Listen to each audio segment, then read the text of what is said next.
Hello, Joanna. Hello. And welcome to our World Changers in Tech, the topic We versus Virus, or in German, Wir versus Virus. Basically, we will go through this great initiative that started almost a month ago, I think, we've called it Germany's collective hack against Corona. And just to underline as well, we support all the SDGs at our events, and today it's focused on SDG 3, health and well-being, as well as SDG 17, partnership for the goals, which I think Anna is a prime and great example for what you can achieve when you partner up with everyone. So hello, Anna, welcome. Hi, thank you for having me. And let's start with you telling us about, yourself and Tech for Germany and what your role with them is before we go into better understanding everything about Wir versus Virus. Yeah. Thanks again for having me. My name is Anna. I'm the head of communications and PR of Tech for Germany, Work for Germany, and now Wir versus Virus Hackathon. Tech for Germany is a fellowship program that every year brings together digital talents from tech, product, and design with federal ministries and in teams and interdisciplinary teams. They work over the course of 3 months on government projects, and the fellows help making these projects user-centric and more digital. And we've been doing this for two years now. So 2020 is the 3rd batch of Tech for Germany fellows. We started Work for Germany in January of this year, and Work for Germany is bringing together innovation drivers, also with ministries, and they help change the mindset and bring in a more agile and flexible working mindset into project management. Okay, and what do you get to do on a daily basis? So many different things. So we're a kind of small team. We're 8 people. So as head of communications, I'm obviously involved into everything related to communications and press. So I get to talk to a lot of journalists about what we're doing.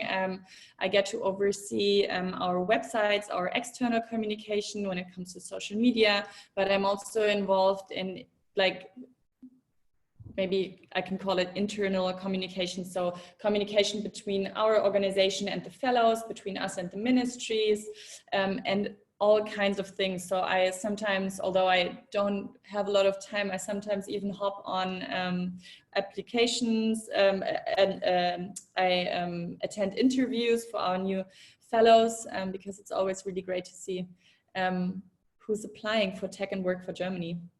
So you're actually the perfect person to talk to in terms of, all the questions that anyone has, if it's internal, how you set it up, and now obviously with Wir versus Virus. So let us get to the very cool part. How did it all come about, and what were the first moves you guys made? Okay, so around 4 weeks ago, an Estonian organization started a hackathon in Estonia. And if you're in that tech bubble, you might also call it Estonia, because Estonia is so far ahead when it comes to digitalization of government services. So they did a hackathon, and we were like, wow, this is such an amazing idea.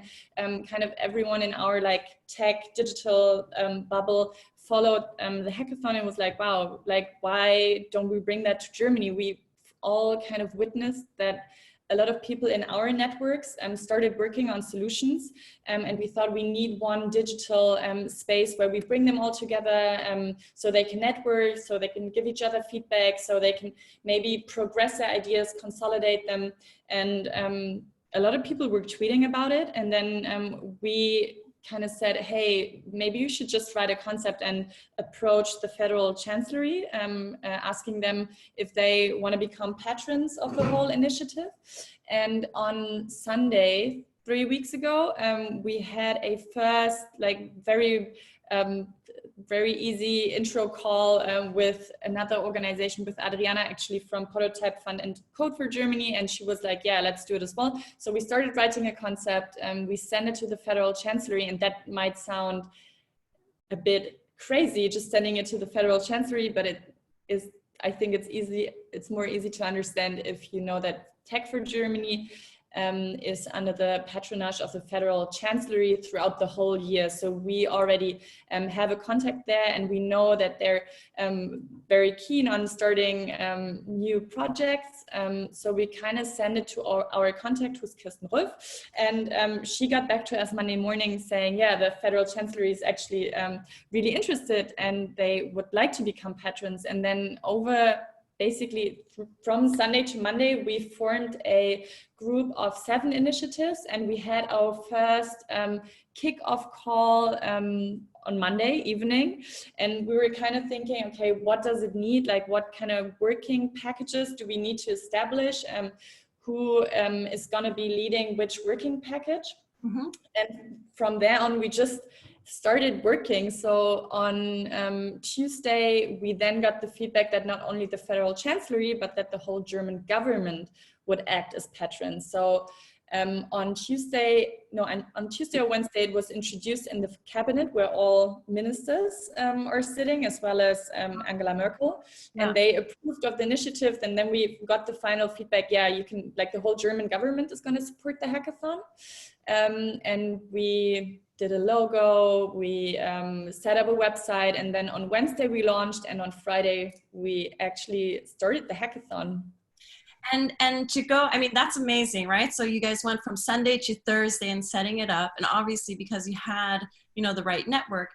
Going back to the Monday, when you guys thought about the right initiators to have join, I mean, the organization or the initiative or the organization, what were like the main things you guys were thinking of that you need? Like, what were the given points that these organizations had to bring with them?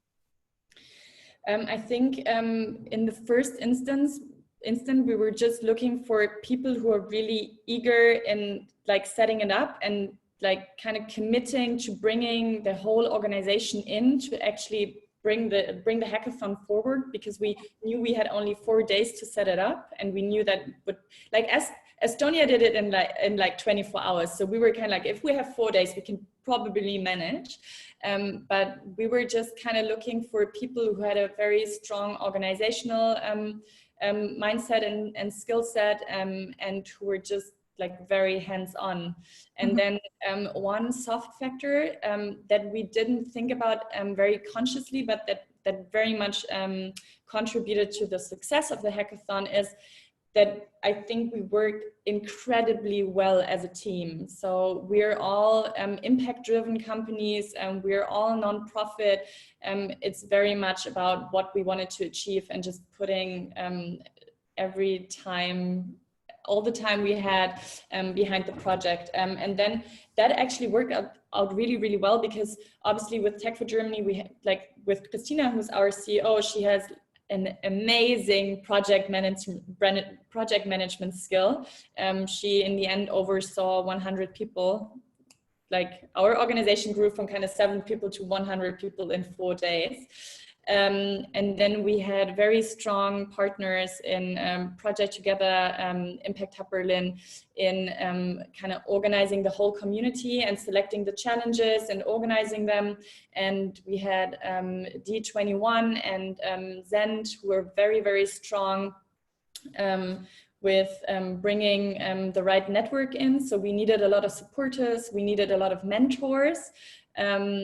They were responsible for that. And then Code for Germany and the Prototype Fund really also contributed to the whole project management side of things, but also bringing network in and kind of like bringing everyone in line with what the hackathon should be in terms of open data and community feel, because the hacking community is a very specific one, and they have a very strong value system. And I think that was incredibly helpful for us all to really get behind what the community would expect of us if we were to run that marathon, hackathon. I'm saying marathon already, hackathon. Because it feels like a marathon probably at this point. First it felt like a sprint, now it feels like a marathon. So did you guys, because the reason I'm asking too is if we have, you know, others that are inspired to do something similar, maybe another country or whatnot, I thought it'd be really interesting to understand like what are these blocks or elements organizations need to bring with them. And so you had someone that was also an expert in setting up maybe larger hackathons, or what was that like? I think anyone who's ever set up an online hackathon before, some of us have did like physical hackathons before, but none virtually. Okay. Okay. So it was kind of, you know, just as the virus has overrolled many of us.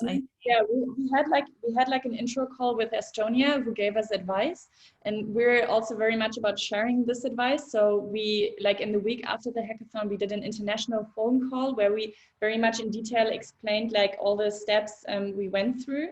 The video call is actually recorded. It's on our YouTube channel, and we're currently in the process of actually releasing a handbook, because we've got tons of requests about how to set up a hackathon. And there's so many tiny details that are actually really important. Okay, so we'll continue on with now the knowledge exchange and learning. I want to share at this point, I think, so we're talking about, so we did Monday through Thursday, and Thursday is when you started receiving the applicants. And what happened basically on Thursday? Was that the registration day? So we launched the website on Wednesday, and it was right away possible to register as a participant for the hackathon. We also looked for mentors. They could also register until Thursday evening. And we also asked for challenges. So we didn't come up with the challenges ourselves, but we wanted to get them in from society, from like 80 million citizens. And so we had like all kinds of requests coming in, and also companies, because we got also a ton of requests from companies who wanted to support. So we had like these 4 blocks basically coming back at us. And then from Wednesday to Thursday/Friday, it was all about organizing participants, challenges, mentors, and companies. Okay, so at this point, I want to share the screen with everyone so we can actually see what kind of numbers we're talking about here. And can you see them as well? They're in German, but I think it'll be easy to translate that. Yeah, so maybe I can run you through the numbers in English. So we closed participant registration on Friday at noon, and we had a still mind-blowing number of almost 43,000 registrations for the hackathon. 28,000 of them actually then showed up and were part of our Slack workspace that we created for the hackathon. We had also a mind-blowing number of almost 2,000 challenges that were submitted. 200 of them actually came from federal ministries, which is also interesting to know, I think. And we had around 3,000 mentors signing up who said they don't want to participate in hacking, but actually supporting through their expertise, knowledge, and helping teams organize and bringing their ideas forward and to another level.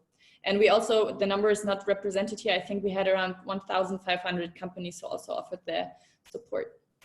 Wow. Okay. So those are just the numbers so people can get a grasp of what the initial, outcome or participation was.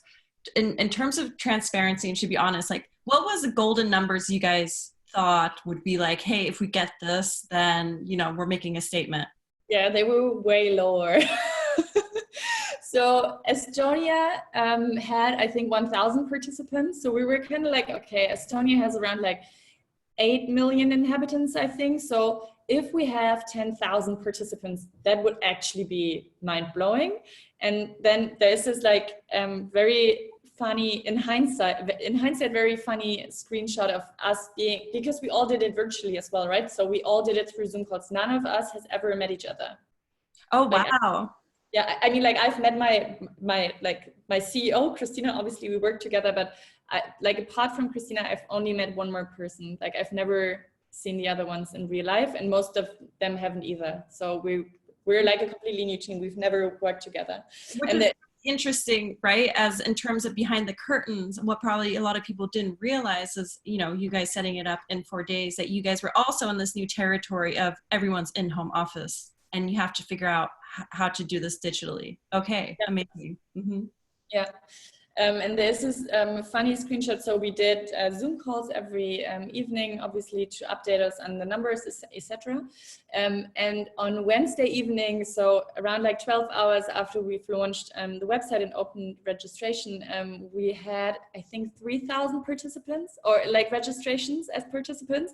And we have the screenshots where everyone's like, this is amazing. And then, like, I don't know, 36 hours later, we have like 43,000 participants. And from that moment onward, it was just like, yeah, it was incredible. And I think, so we applied for the Guinness World Record, because as like, we've not found a bigger hackathon. It's by far the biggest hackathon that's ever taken place.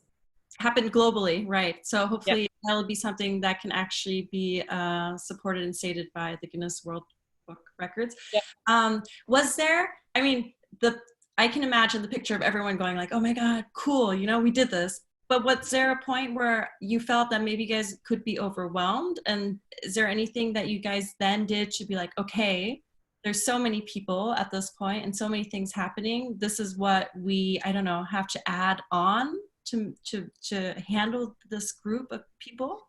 So I don't think that in the beginning we kind of realized how much man or women power we needed apart from us 7, or like we were like 14 on Tuesday. So, but like relatively large number of organizers. And then we were incredibly lucky to have so many people within our organization saying, hey, this sounds amazing. I'll actually give up my free weekend and help you guys in setting this up. So I think that was very helpful. And also, like you said, like coming together with a bigger team can have its ups and downs. Fortunately, we only had ups, to be very honest, and we count ourselves as very lucky to be able to say so. Because it kind of distributed the pressure and the responsibility these numbers bring on like so many different shoulders. So I feel like, for example, on Tuesday when we did the whole website and the logo, that was very much like my part, where like I was kind of like the one leading the whole process. But then it was very lucky that like every day brought in like another member of the team being kind of the leader of that process. So I feel like all of us kind of had like a, oh my God, like what is happening? Can we actually do this moment? But then there were always like 6 other people who were very supportive. And like I said, we were just very hands-on. And then also things were happening so quickly that you didn't actually have time to overthink or freak out about anything. Like you just, and I think because we only had 4 days and because we had only found each other as like a team, we were constantly like, we're just doing the very best we can. Like we're trying to think about absolutely everything, but realistically, there will be fuck ups, but we don't mind. Like work, like the idea of a hackathon is testing solutions very, very quickly. And more or less, that's what we also did on an organizational side. And then we were also very, very, very lucky that like the amazing participants were very patient with us. So for example, on Friday, when we invited everyone to Slack, we actually had a call with Slack before and went through the process, and they were like, no, like workspaces can 100% be handled with 43,000 people. That's no problem at all. But it's not very easy inviting them all at once, which we only realized once we had already sent out the invitation. And so then we got, then we had another phone call with Slack. We were like, there are like 20,000 people virtually banging on our doors, wanting in, and like being all over Twitter, like, what is not working? Blah. But they were very helpful in finding a solution, which was to actually invite them all manually. So we kind of divided like 20,000 people into batches of 2,000 and invited them all manually, which, I don't know, yeah, running a hackathon with so many people isn't always glorious. Okay. Well, you did, but you did the best you guys could, and it sounds like it was a journey for every individual that was part of it. It would be interesting to run through, if I was a person who proposed my idea, how did you guys now structure the participants and ideas? Like, were there guidelines, or what steps did they do in those next, I think 3 days or 2 days they had to hack? Yeah.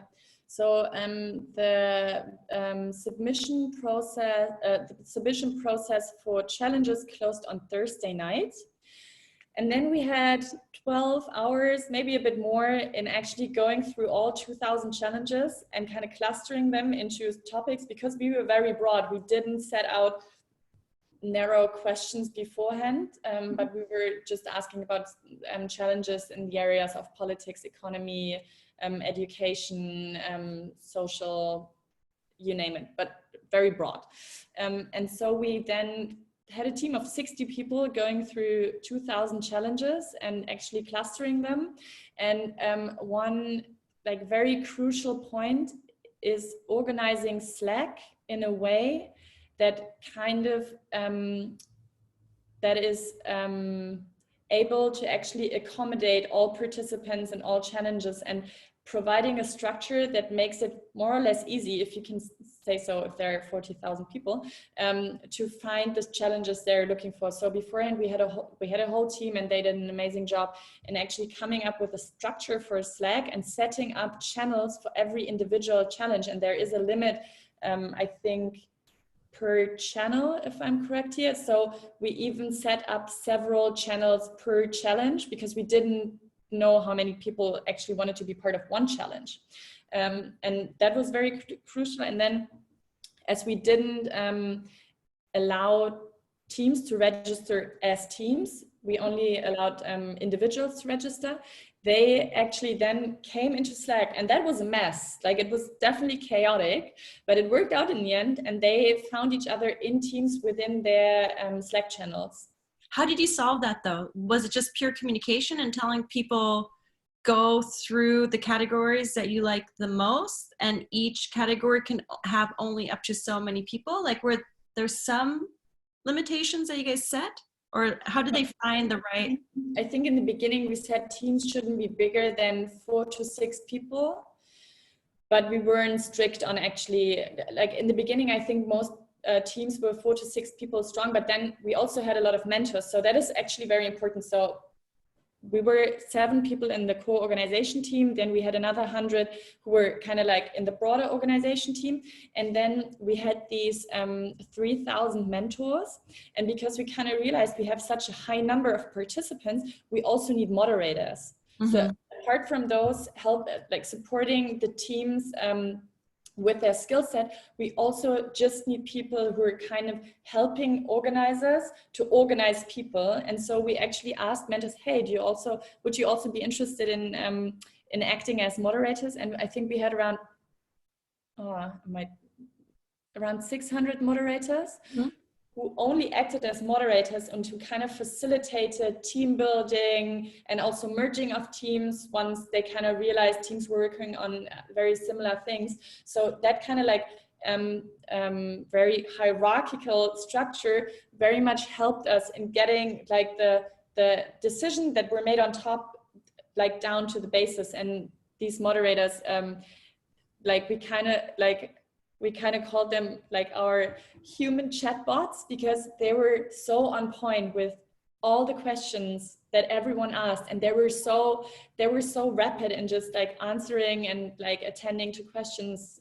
So that was also very, very helpful. And we wrote FAQ guidelines for a lot of things that we provided open source, either on our website or on G Drive, and so that was very helpful. And there was also a whole other layer of communications, because we had like the participants who are already inside Slack, then we had a bunch of people who wanted to get in who weren't inside, and obviously there was like potentially 80 million citizens who also kind of wanted to know what was going on. So we kind of used Twitter as a very direct line of communication, and also like on Friday kind of like tweeting out, we know like we have a hiccup here, like please be patient, like this email was sent out, you can find answers here, blah, blah, and we kind of were very quick in adapting to the needs of participants. Okay, and just want to let everyone else quickly know that there's a Q&A box for all our viewers right now. There's a Q&A box, so if anyone has a question about things we talked about now or forthcoming, feel free to write that in the Q&A box. I'll try to integrate it, and if not, I'll ask you again at the end of our talk.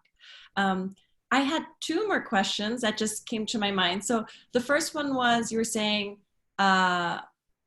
you had Slack for everyone internally, that if you wanted to participate, you basically had to use like Slack as a tool, right? And then it was obviously very important that you communicate to the outside world what is happening with the hackathon, because it was so popular and so many people. The German government was involved, yeah. And the German government wasn't. Okay, so so far what I hear, the tools that you used were Slack and Twitter in terms of like public relations outreach. What other tools did you guys use or have to use? Yeah, so first we used Guana, which is an Estonian company for challenge submissions. And then we used Airtable, where we listed all challenges. Then we used Slack as our kind of like working area. But people, like teams, were also free to work outside of Slack. The most important thing for us was that they would always return to Slack for announcement, because that was our main channel of communication. And then we also used DevPost, where teams could actually register as a team and then upload their solutions that they've come up with. And your picture is frozen. I'm not sure if you're still hearing me. Okay, now I'm alone. Hello, everyone. Not sure what happened. Not sure if I can like access Q&A if anyone has a question. So there's one question that says, do you have a repository accessible for the ideas projects being developed at the hackathon? Yes, you can go to our website. Unfortunately, it's all in German. Oh no, I just remembered there is an English Airtable with the initial challenges that were submitted, but you can find all solutions on our website and on Slack, and they had to actually then hand in or upload a 2-minute video of their solution, and you can find all of these on YouTube in various playlists that we've created. How would you evaluate the role of moderators and mentors for the overall success? What would you recommend to motivate mentors? Their input was actually... Hello, hi. Now we have Maria here. Oh, sorry. I'm a colleague of Anna. I'm Maria. Obviously, her line broke down or anything, so I'm just stepping in. Sorry. But just started answering some questions. Q&A. Yeah. Well, what were you just elaborating about? I'm sorry, I didn't want to interrupt you. Someone asked, how would you evaluate the role of moderators and mentors for the overall success? I don't honestly think we could have done it without them, to be honest, because they were really the people on the ground talking to participants and making sure they knew about, they had all their questions answered, they knew about the next steps. So they were absolutely crucial for the overall success. And there's a follow-up question, what would you recommend to motivate mentors? That is a very good question. And we've kind of asked that question ourselves. Like we asked it ourselves, like how did we have so many incredible people helping us? I was one of them, by the way. Yeah, thank you so much. That's amazing. Yeah, actually, yes. So maybe it's like, maybe you can tell us what motivated you, because I feel like the course was so good and so tangible. So everyone was kind of affected by COVID-19, and everyone also had time at their hands, and everyone, I feel like a lot of people are sitting kind of at home thinking about what they can actually do to help. And that hackathon was just a great vehicle for actually releasing that motivation and yeah, giving back or giving input on the current situation. And I think that's very true, like generally, but it came like that was like very condensed, especially over that weekend, which was kind of like the first one where it was absolutely clear that the situation is not going to change for a longer time. And I also think that having the German government involved is like a pull factor for motivation. Yeah, I can just double that. It was like a lot of people, a great network organizing it. And then of course, I mean, it's something that maybe also you can talk a little bit about what happened after the hackathon and what will happen now, because that's also something I think to me, it feels like it is like kind of the whole network now keeps on working on the ideas. And it is not something that ended after 48 hours. Though, to be honest, to me, it is still not exactly clear what happened after the 48 hours and after the press conference of the Robert. Yeah, I can. Anna is also back. Hi, everyone. Anna. I just want to say hi and danke, Maria. This is how you do crisis management. I hope it seemed like everyone survived just fine. Sorry. I opened up the Q&A section and Zoom, like everything just froze. So thank you, Maria. And I think you guys are doing a great job. So I'll just let you guys continue. Really? Was it like, yeah, I answered like 2 of the Q&As because I oh, you did? Okay, perfect. Yeah, I started answering 2 questions. Yeah, like I can obviously talk about, there was one question, maybe that's, there was one question about how we made sure that projects weren't too similar. Maybe that kind of fits in before I get into the sustainability aspect.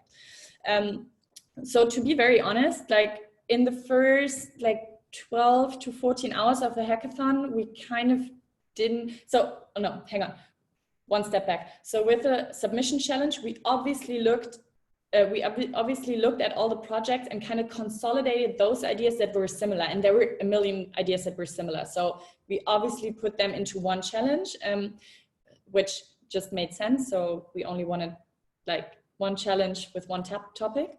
And then with the teams, we kind of onboarded mentors to have a, like to actually look at what teams were doing, and then kind of advising them to join forces. And that was actually also very incredible, because I feel like if you're usually talking about business, you have like this very competitive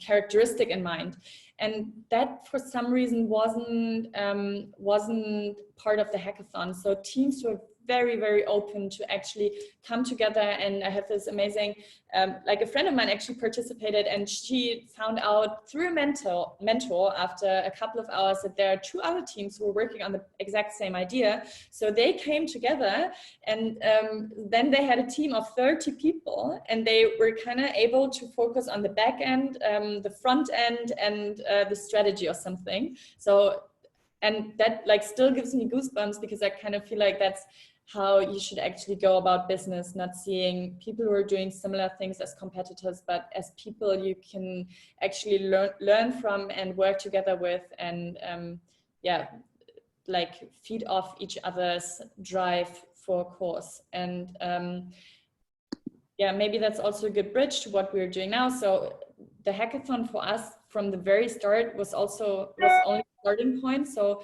right away, when we proposed the idea of the hackathon to the federal government, we kind of said, we don't want the hackathon to end after 48 hours. We don't just want people to work on ideas and then just leave them hanging. For us, the sustainability aspect was so important that we kind of said, without like, we're not going to do it without it. So there's one team, the guys from Project Together, they right away started working on like a sustainability program that we've now started last week. And with like a very vital part of that program is also bringing teams together, not only with teams from the hackathon, but also from initiatives outside who are working on something similar, because I feel like although the hackathon was amazing, and I'm still mind blown by the team spirit that was very visible there, we're in a crisis, right? So I don't think it's time for ego or competitiveness, and it's about actually joining forces and like consolidating projects and also existing initiatives, and maybe have them have a solution from our team that would very much be adaptable in like an existing organization. So these are all aspects that we're pursuing with the support program, the Wir versus Virus support program that we set up, and we launched that last week, and it consists of 4 different aspects. Okay, and I guess, should I take over again, Maria? Okay, because you know, I haven't been to the hairdressers for a while, so it's okay. I just drop out again. So because this is the whole point, I think it's very interesting for a lot of people, as well as people that were participating, whether they were, you know, in the hack participating, or they were mentors, or they were part of the jury, as Maria was as well. You mentioned that it's become a marathon. And maybe you just talked about, now you're putting teams together. Maybe you can talk about, you had mentioned on the webpage, you can actually go through and see all the teams and solutions that came from this. Tell us a little bit more about that. And from different perspectives, if you as an actor that was part of it, if you want to continue on, how would they try to actively continue on now in terms of with their needs? Yeah. So from the hackathon kind of like finished with 1,500 teams submitting solutions. And it took us around 7 days to actually go through all submissions, through all projects. We had a jury in place that kind of evaluated projects based on different criteria, and also kind of ranked them, and also going through them and seeing where 2 teams were kind of working on a similar solution. And then we had a top 20, and we also encouraged all teams to continue working like while we were evaluating what they've come up with at the end of the hackathon. So now we've started, like I said, the support program. And one major aspect of that is the Slack channel is still open, and it's also now open to basically everyone who wants to join. So everyone who wants to work on a solution that is tackling a challenge posed through COVID-19, they're very welcome to join the Slack space and make use of all the amazing mentors who are still active. So the Slack space is still very much buzzing. And we're very happy to have established the community, but also to keep it going for at least another 3 months. So community management, which is mainly run by Impact Hub Berlin, is still is very core to what we do. And then the other 3 aspects is a solution enabler. So that's a program where we support 130 projects that were part of the hackathon, but also teams that have worked on similar solutions but kind of like didn't participate in the hackathon. And we've now evaluated all 400 applications we had for the solution enablers. The top 20 from the hackathon got a direct entry ticket to the solution enabler. And the solution enabler mainly run by Project Together is now accompanying 130 projects for the next 6 months. and they have a weekly meetup. They're being put into peer groups, so teams who are working on like in a same field, they're working together, and they're prioritizing what they need. We're connecting them to the companies, but also the technical infrastructure and resources that were offered to us. We're hoping to also provide them with financial means while they're working on the hackathon, but that is not on the hackathon, but on their project. That is not set in stone yet. There will also be a fast track program, which is called Solution Builder. So these are going to be the like 10 to 20 most promising projects that have the most who need execution most urgently. And then there is the Wir versus Virus crowdfunding matching fund for all solutions from the hackathon, but also from outside, who say, well, we don't actually need any support in terms of coaching or resources. We just need financial support, and they can apply to the fund.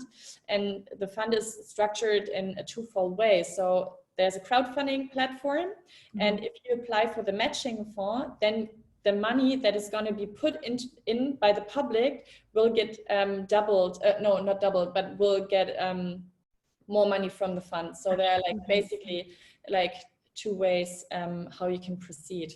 But the crowdfunding is open since, I think it will start next week. The matching fund, the fundraising for the matching fund started yesterday. The crowdfunding will start next week. And the solution enabler process is kind of already on its way. We're having our kickoff call with the 130 projects that were chosen this afternoon. Okay, so right after this, because I want, it's obvious that people also need to understand the immensity of what was happening and how many people came together and the solutions. And therefore, as you said, as a marathon, I'm assuming it was also this ad hoc thing that you guys first had to build to figure out how are you going to push these solutions to become a reality. A lot of the questions that are coming through are obviously like, okay, so what are some of these solutions? And I know that Anna has to be very fair because she can't like specifically say names because they have to be fair to everyone that was part. But can you give us some great examples of some of the things that came from it that has, will have a strong impact? And then I have a few more questions and we'll try to go through the rest of the Q&As, but we'll see. Okay. Yeah. So obviously, and I know this is very unsatisfying for everyone who's really interested in what the solutions were, but Anna, thank you so much. I have to stay really vague.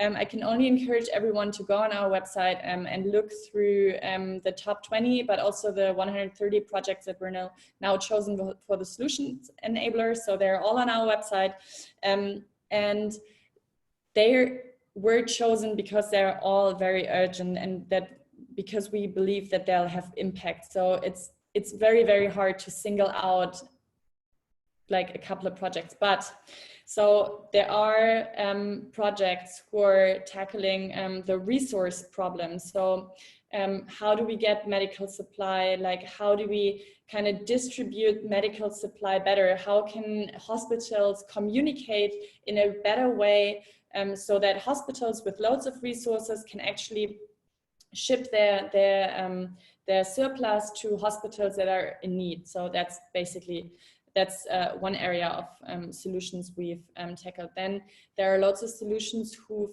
are dealing with communication, so better communication in between citizens, so that citizens can help out each other in crises like these, but also state-citizen communication. So, for example, a lot of people were abroad, right, and like didn't really know what was going on. So there's one solution that is kind of like proposing a very easy to use platform for all official institutions, so that they can feed in information, and that people who are already in a stressful situation don't have to additionally put in a lot of effort, like seeing, like looking for information on the internet or wherever. So then there's also a large area, how can the appointment making process with doctors, how can this be made more efficient and better? There is a lot about automation of processes. For example, if you're like, there are loads of there's loads of traffic right before borders now, right? Because people need to be controlled. How can you automate that process? How can you fill in certain forms digitally beforehand and have them all provided, for example, through a QR code, so that it's like way more automated? And then there are really a bunch of other amazing solutions. So I can only encourage everyone to have a look. Can you tell us what the webpage is? Yeah. Should I maybe write it in the chat? Yes, that would in the be perfect. If you could write it into the chat, that would be perfect. And as you are writing up that chat, I will also state 2 more questions because time is running out. And I think, as Anna said, you'll find all the answers on their webpage. And I think Anna and her team are very open to you writing them an email to ask more questions. There was a question in terms of how were the top 20 picked? Maybe what are just some of the criteria, why they were the top 20? And diversity of team. I think this is interesting. How diverse were the teams? Like, how was the ratio men to women quite equal, and techies involved? So those 2. So the top 20 were picked in a two-step solution, two-step process. So at first we asked our mentors, again, who are CEOs of major companies, who are leading experts in their field already, if they would help us out. And we had, I think, 600 people helping us out again, selecting, going through these 1,500 solutions. And the criteria were level of innovation, social impact, a process the team made over the course of 48 hours, and 2 other criteria that don't come to my mind, but which are also on our website. And then the second round, then we narrowed it down to around 200, and then we had another jury of 47 people. Also, Dorothee Bär, who is part of the Federal Chancellery and responsible for digitization, was part of that jury, and they went through the whole evaluation process again, and then finally selected the top 20. So does that mean, oh, sorry, does that mean, can I assume that the top 20, at least they've looked at it also from a political implementation standpoint, even if it means like, you know, data protection, et cetera, that they were able to evaluate it and say, if you're top 20, it's possible for you to have success because you can implement it based on obviously implementation was also part, like, yeah, obviously we looked at how likely are solutions to be implemented, and all of the just named criteria were obviously part of that. So we had high, like very skilled experts in area of data security and all kinds of other areas, looking through the solutions and evaluating them on like very strict criteria, obviously, yeah. And then the second question was about diversity, right? Yes, so the diversity in terms of teams, female to male ratio, as well as techies.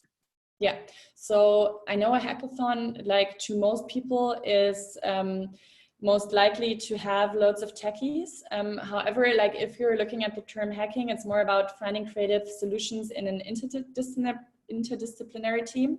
And also through Tech for Germany, we made the experience that having people also with different backgrounds, for example, in psychology or any kind of background, as part of the team, leading to way better solutions. So we invited everyone with time and internet access to participate in the hackathon. And that was something I think we are very proud of, that obviously there were techies, and I think around 50% of people have like a tech background, but there's also 50% who come from very, very different backgrounds. May that be the arts or the social services, government services. Basically, I don't think there is a profession group that wasn't represented in the hackathon. And I think most people were around 20, like in between 20 and 35, but there were also a lot of people who were way older and who had never used Slack before, who had never actually who had never heard of a hackathon before. We actually had, I think, around 10% of people who are already retired. So that was cool.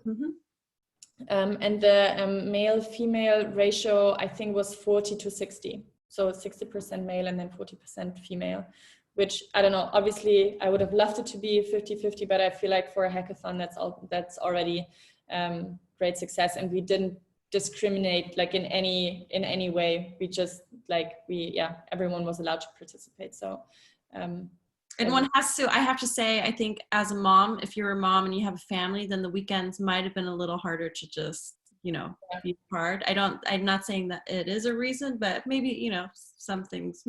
Yeah, but there were also families. That was actually really cute. There were families where the dad and the mom participated as kind of one person, and then they kind of split between. So they jumped out of the team and cared for their children, and then the other person came in. So yeah, that was partnership goals. Okay, to round it all up, if there is one thing you can look back on where you said, okay, if we would have known this, we could have done this part better. And if there's anything that you guys are really looking for now, what is it where maybe, some of our participants could say, okay, I can offer that, or. It's just a very nitty-gritty detail, which would have made my life way much easier. So, like I said, we didn't expect that many people to show up, and although we had the appropriate amount of mentors and organizers to actually organize this bunch of people, there is a lot of internal communication that needs to take place.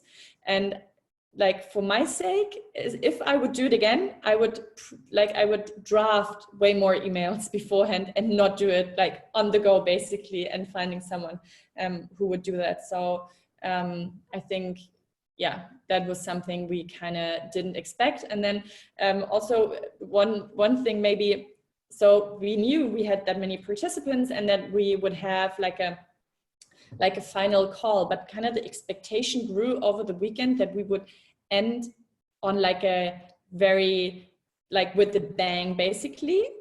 And I was also responsible for organizing the whole goodbye call on Sunday evening, and we kind of tried to get in contact with musicians to actually create a massive moment for everyone, because the community was so great and they were so kind, and I really felt I want to give back, but we only started thinking about this on Sunday morning. So we had basically maybe 11 hours.